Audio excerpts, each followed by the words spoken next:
congratulations. Nakita namin yung pilot episode. Bukod sa ibang-iba tong character na to for you, bumagay. Ang galing. Thank you.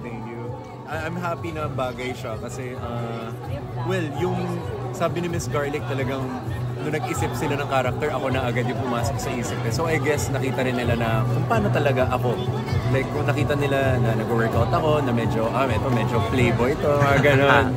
So siguro talagang sumakto lang din talaga yung character sa akin. And of course, when it comes to the emotion, syempre iba yung physicality, iba yung emotions. When it comes to the emotions, I feel like Elle is a big help for me. Kasi every day, pinapanpanood ko sa kanya yung mga playback sa phone ko and I'm asking for her advice kung ano lahat yung mga ginawa ko. Ganun siya sa akin. Yun. Kaya rin parang natitwik. Meron bang peg yung character mo dito? Peg? Siguro Derek Monasterio 10 years ago. Ganun, yun yung peg. Seryoso, grabe! May physical rage? Pati yung rage, pati yung kayabangan, pati yung pagka-bossy. Ganun. So, pero paano mo nabago yun?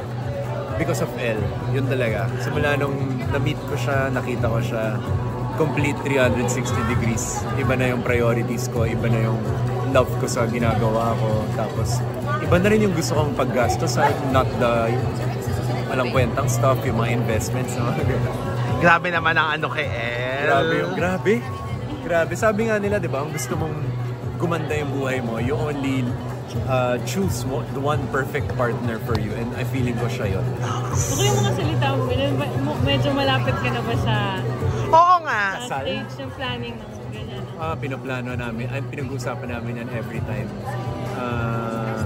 Pinag-uusapan na namin yung design na magiging future house namin.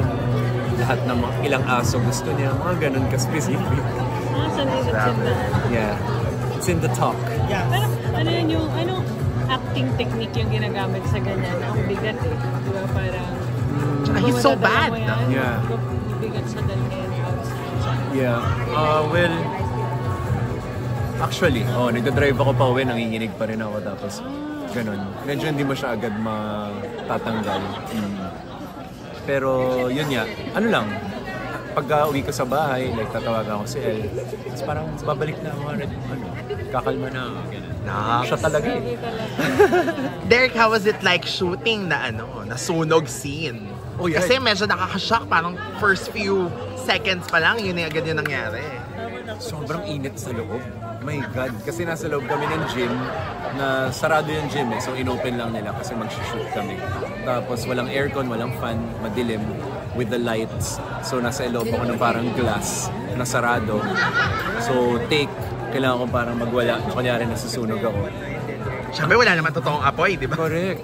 Ang init, ang hirap, poiso ko. But, siguro ano lang, para ako nag-workshop actually, na parang let loose, ganon. So kung ano nung ginagawa, nagro-roll ako dun sa masaya siya. Parang nalilinya ka sa mga characters na tumatata ka mga death scenes, pulang araw. Oo nga, no? Mahiling. Yeah. Pero ito, ibang context kasi deserve niya. Kasi yung pagkuha ng mga scenes with Julie. Yeah, yung mga sinakal. Actually, sampalan.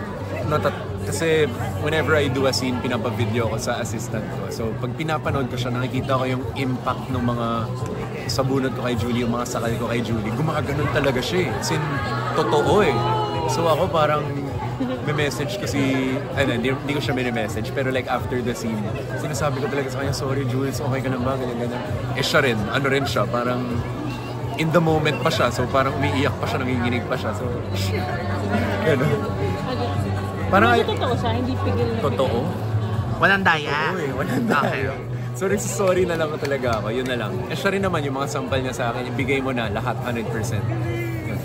Derek, how does it feel na, I understand yung character mo dito, very, in terms of exposure, sandali lang exposure, pero the entire story is anchored sa'yo. How does it feel yung Now in playing our a character like interview that? here by the booth has And wrapped that's also up. We are requesting our one four ladies reason to why I go on accepted the show. stage. Kasi nga akala ko parang mamamatay ako eh. Kasi yun nga, mamatay agad. Wala na agad role. Sayang lang yung role. Parang gano'n.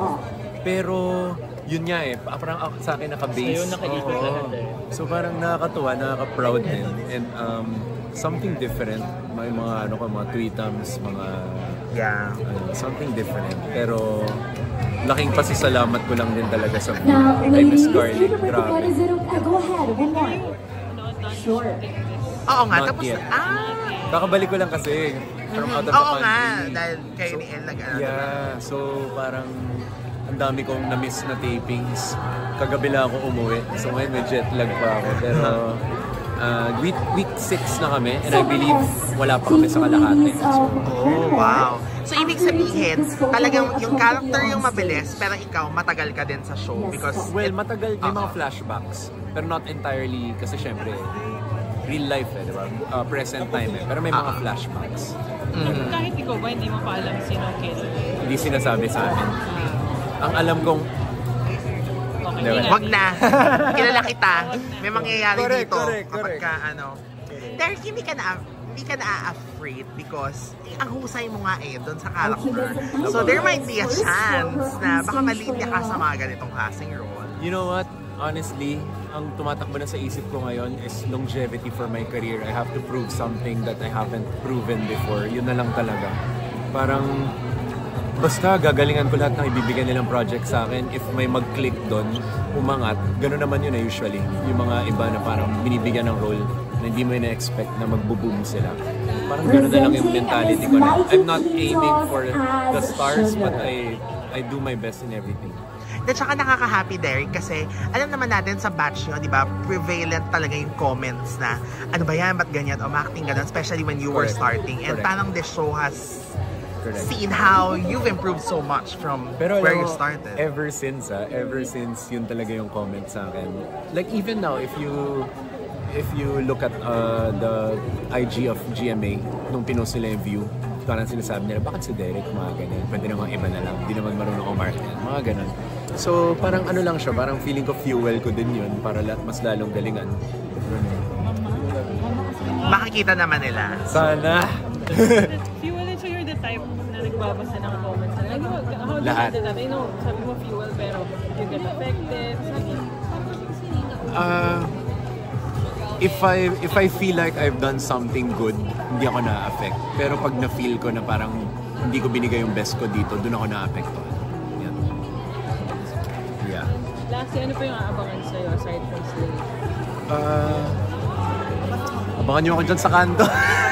Hindi, joke lang. Muna focus ka muna dito. Yeah, focus sa Slay and what else? Actually, meron akong movie na ginawa sa Regal with Alexa Miro. Hindi ko alam kung baka this year na ilan. Di ba naalala ko? Cheat Presenting is Gabby Yeah, cheat day ata Garcia, yun.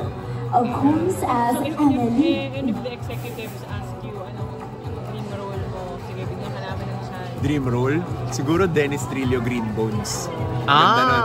Diba? Pagka-psycho din siya ron eh. Na heavy drama. Ganun siya. Yes.